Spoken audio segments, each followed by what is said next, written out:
राम राम जी भाई सारिया ने, तो कैसे हो आप सब। तो आज है आपका दिन 18वां।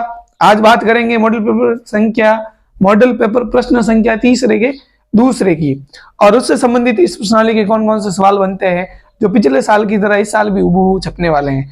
जिस साल पिछले साल मेरे पेपर जो मैंने बनाए थे, मॉडल पेपर टेस्ट लिए थे, वो के वो प्रश्न छपे थे, इस साल भी वो छपने वाले हैं। तो वीडियो को अंत तक देखना, क्योंकि यहीं से सवाल आने वाला है। चलो पहले लेते हैं मॉडल पेपर का सवाल। किसी बहुपद 2x² plus x plus k का एक शून्य दे रखा है 3, और k का मान ज्ञात करना है। चलो आपको दे रखा है बहुपद, यानी ये द्विघात समीकरण। आपको पता है द्विघात जो समीकरण होता है उसके बराबर क्या आता है, 0 आता है। आपको एक शून्य दे रखा है, यानी x का मान कितना दे रखा है 3। आपको एक शून्य दे रखा है, यानी x की एक वैल्यू 3 दे रखी है। आपको ज्ञात करना k का मान। चलो k का मान ज्ञात करते हैं। 2 का 2, x का मान क्या आएगा, यहाँ पर 3 आएगा, और 3 का आपको क्या करना है स्क्वायर, प्लस x की जगह क्या आएगा 3 आएगा सर, प्लस k का k इक्वल टू 0 का 0 लगा दो। 3 का स्क्वायर कितना होता है 9। चलो 9 इंटू 2 करना है, प्लस करना है 3, प्लस करना है k इक्वल टू 0। 9 दूनी 18, 18 और 3 हो जाएंगे आपके 21 प्लस k इक्वल टू 0, और 21 प्लस के उधर जाएंगे तो आपके हो जाएंगे माइनस k। तो आपके पास k का मान आ गया है 21। k का मान क्या आया है 21। अब सवाल जो आने वाले हैं वो सीधे सीधे परीक्षा में छपने वाले हैं, तो वीडियो को जरूर देखना है, क्योंकि यहीं से प्रश्न आने वाला है। चलो प्रश्न है आपके पास में, द्विघात बहुपद 6x² माइनस 3 माइनस 7x के शून्यकों का योग और गुणनफल ज्ञात करना है। चलो देखो करते हैं सवाल को हल। क्या करते हैं सवाल को हल। आपके पास में दे रखा है द्विघात बहुपद। द्विघात बहुपद क्या दे रखा है आपके पास में, द्विघात बहुपद। चलो द्विघात बहुपद देखोगे आप, आपको दे रखा है 6x² माइनस 3 माइनस 7x। अब देखो कुछ मान गणितज्ञ आप वाले हो जिनको पता नहीं है, मैं टीचर का नहीं बोल रहा हूँ, स्टूडेंट, ठीक है, जो मतलब गलती कर देते हैं। इसको लिख देते हैं a, ये लिखा b, ये लिखा c। यहीं से आपका प्रश्न हो जाता है गलत। आप प्रश्नों को ध्यान से देखते ही नहीं। अब प्रश्न में गड़बड़ क्या है, ABC तो है, लेकिन प्रश्न ने थोड़ा अटपटा दे दिया है। सबसे पहले बड़ी घात x² यहाँ आएगा, फिर आपकी छोटी घात इसमें x आएगा, फिर अचर पद आएगा। तो इसने क्रम प्रश्न में चेंज कर दिया है, तो आपको पहले क्रम सही करना पड़ेगा। इसका क्या करना पड़ेगा, क्रम सही करना पड़ेगा। तो क्रम सही करेंगे तो आपको पता है 6x² आगे आएगा, फिर x² के बाद घात आएगी 1, यानी यहाँ पर आएगा माइनस का 7x, फिर आएगा आपके माइनस का 3, यानी ax² plus bx plus c। इस प्रकार का कुछ पद होने वाला है। यानी मानक समीकरण आप देखोगे तो मानक समीकरण ax² plus bx plus c बराबर 0 से आपका जो a होने वाला है, a होगा आपका 6। a आपका क्या होगा 6 होगा। b यानी x का गुणांक क्या है -7, ये होगा -7, और c जो अचर पद है आपका अकेला बचा हुआ वो यहाँ पर क्या है -3। तो ये ABC आ गए। देखो आपको ज्ञात करना है शून्यकों का योग और गुणनफल। कुछ महान गणितज्ञ आप में से इनका सीधा निकाल लेंगे। शून्य तो यहाँ पर ध्यान रखो, आपको करना है स्मार्ट वर्क। हम स्मार्ट वर्क कर रहे हैं ना 45 दिन, तो इसमें स्मार्ट वर्क क्या करेंगे। आपको शून्य निकालने की कोई आवश्यकता नहीं, क्योंकि प्रश्न ने पूछा ही है शून्यकों का योग और गुणनफल, तो हम सिर्फ वही निकालेंगे जो प्रश्न ने पूछा है। अब प्रश्न आपको कह रहा है शून्यकों का योग निकालो। पहले क्या निकालो, शून्यकों का योग। चलो निकाल देते हैं शून्यकों का योग। आप सीधा ये लिख दो शून्यकों का योग, और कुछ लिखना चाहो तो आप लिख दो, भले अल्फा प्लस बीटा, आपकी मर्जी हो तो। नहीं तो शून्यकों का योग लिखो, बराबर लिखो, फॉर्मूला है -b/a। क्या फॉर्मूला है -b/a। चलो माइनस का माइनस, b/a याद नहीं रहता तो आपको आपके स्कूल के वाले सर ने लिखाया होगा कि माइनस x का गुणांक बट्टा x² का गुणांक। तो मैंने ये डायरेक्ट बना दिया है कि ये b और ये e/a। चलो माइनस का माइनस, b का मान आप देखोगे तो b का मान है -7। क्या है -7, और a का मान कितना है, a का मान 6 है। चलो माइनस माइनस आपका होता है प्लस, यानी यहाँ आ जाएगा 7/6 आंसर। शून्यकों का योग कितना आया है 7/6। इस प्रकार ज्ञात करेंगे हम शून्यकों का गुणनफल। क्या करेंगे, शून्यकों का गुणनफल। अब देखो शून्यकों का गुणनफल क्या होगा, शून्यकों का गुणनफल होगा alpha into beta equal to formula है c/a। इक्वल टू फॉर्मूला क्या है c/a। c आपका है -3 और a आपका है 6।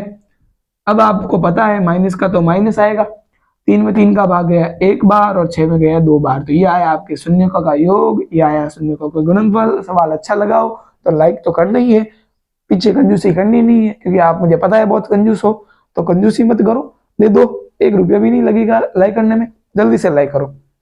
फिर करते हैं अगला सवाल। एक द्विघात बहुपदी ज्ञात करो जिसके शून्यकों का योग और शून्यकों का गुणनफल दे रखा है 3 व -4। देखो सवाल बहुत अच्छा है और तुम्हें पता है इस सवाल के आने की संभावना भी बहुत ज्यादा है।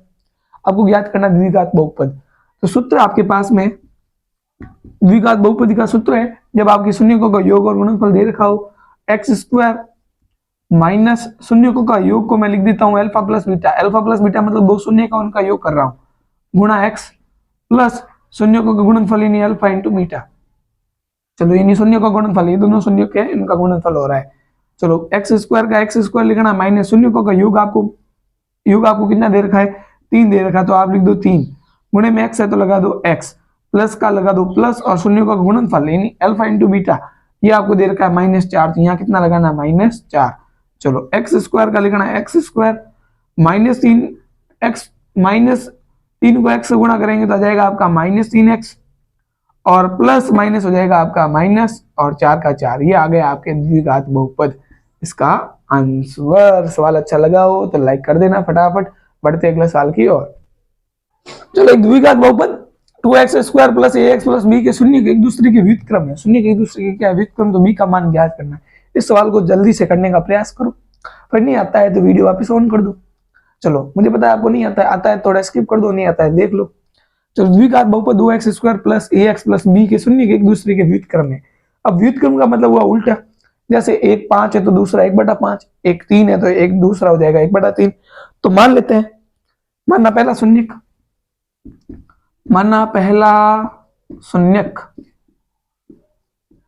शून्यक आपने मान लिया है। चलो x तो दे रखा, मान ले p, पहला शून्यक p हो जाएगा और दूसरा हो जाएगा आपका दूसरा शून्यक हो जाएगा 1/p, क्योंकि ये एक दूसरे की क्या है व्युत्क्रम। अब आपको पता है मानक समीकरण से ये तो है a का मान 2, b का मान जो है वो है a और c का मान जो है वो है b। चलो तो a का मान क्या है 2, b का मान क्या है a और c का मान क्या है b। a b c दे रखे और इन दोनों का गुणा करेंगे तो एक आ जाएगा, तो शून्य और आपको ज्ञात करना b यानी c का मान ज्ञात करना है। ठीक है, तो लगाते हैं शून्य का गुणनफल। क्या लगाते हैं? शून्य का गुणनफल। तो आपको पता है शून्य का गुणनफल होता है c/a। क्या होता है? c/a। ये दोनों शून्य के, इन दोनों का करना है गुणनफल। p इंटू 1/p बराबर c का मान है b और a का मान है 2। लगा दो, p से p कट गया, एक बार वज्र गुणा करोगे b एकम b और 2 एकम 2 और b का मान आ गया 2। आपको पूछा है b का मान आ गया है 2। चलो जल्दी से लाइक करो। चलो देखो सवाल है, इस सवाल को करने का प्रयास करो और नहीं आता है तो फिर वापस वीडियो को ऑन करो। चलो वीडियो को ऑन कर दिया है क्योंकि आपको सवाल नहीं आता है। चलो करवा देते हैं अभी हम। एक द्विघात बहुपद ax² प्लस 7x प्लस 5 के शून्य का गुणनफल दे रखा है 10, तो a का मान ज्ञात करना है। चलो a का मान a है, आपको पता है x² का गुणांक a कहलाता है, x का गुणांक b कहलाता है और अचर पद c कहलाता है। a b c का मान, a का मान a है, b का मान 7 है, c का मान 5 है। आपको शून्यों का गुणनफल दे रखा है, तो शून्यों का गुणनफल हम लिख देते हैं। क्या लिख देते हैं हम? शून्यों का गुणनफल। ये शून्यक का गुणनफल कितना दे रखा है सर? 10 दे रखा है, तो लिख दो 10। और शून्य का गुणनफल होता है, आपको पता है क्या होता है? c/a, जो कितना दे रखा है 10 दे रखा है। चलो c का मान कितना है? c का मान सर 5 है, तो लिखो 5। a का मान कितना है? a का मान a है, तो लिखो a, बट्टा लिख दो 10, बट्टे में लगाओ 1, कर दो वज्र गुणा। 10 को a से गुणा किया तो 10 इंटू a और 5 को 1 से गुणा किया तो 5 आएगा। इंटू की संख्या भेज दो बट्टे में, a बराबर 5/10 और दोनों में भाग जा रहा है 5 का, तो इसमें गया 1 बार, इसमें गया 2 बार, a का मान आ गया आपके पास में 1/2। चलो सवाल अच्छा लगा तो लाइक तो कर दिया, कमेंट भी कर दो। चलो सवाल आपके पास में, इस सवाल को एक बार करने का प्रयास करो, सिर्फ एक बार करने का प्रयास करो। नहीं आता है चलो छोड़ो, कोई बात नहीं, प्रयास कर दिया। या आलसी हो, कॉपी पेन नहीं ले सकते। चलो सवाल करा देते हैं हम। यदि 3x² plus 5x minus c के शून्यों का योग और गुणनफल बराबर हो। प्रश्न ने दे रखा है शून्यों का योग और गुणनफल बराबर है। चलो हल शून्यकों का योग, शून्यकों का योग बराबर है शून्यकों के गुणनफल के, यानी अल्फा प्लस बीटा बराबर है शून्यकों का गुणनफल, शून्यकों का गुणनफल का गुणनफल यानी alpha into beta, alpha into beta. चलो, और चलो ये माने आपको पता है ये ए है, ये आपका बी है और सी आपका सी है। चलो, शून्य का गुणनफल होता है माइनस बी बटा ए और शून्य का गुणनफल होता है सी बटा ए। सर लगा दो मान, माइनस का तो माइनस लिख देंगे और बी का मान आपको पता है कितना है 5, ए का मान कितना है 3। चलो माइनस नहीं, यहाँ पर सी है लेकिन सी का मान माइनस सी है, सी का मान कितना है माइनस सी बटा ए कितना है ए है 3। देखो हर समान है, हर से हर कट जाएगा और माइनस से माइनस कट जाएगा, 5 बराबर सी, यानी सी का मान आया 5, सी का मान क्या आया है 5। चलो वीडियो को लाइक कर दिया आपने, कमेंट भी कर दिया है, अब दोस्तों के साथ शेयर करना बाकी रह गया है, शेयर करो और नेक्स्ट वीडियो का इंतजार करो।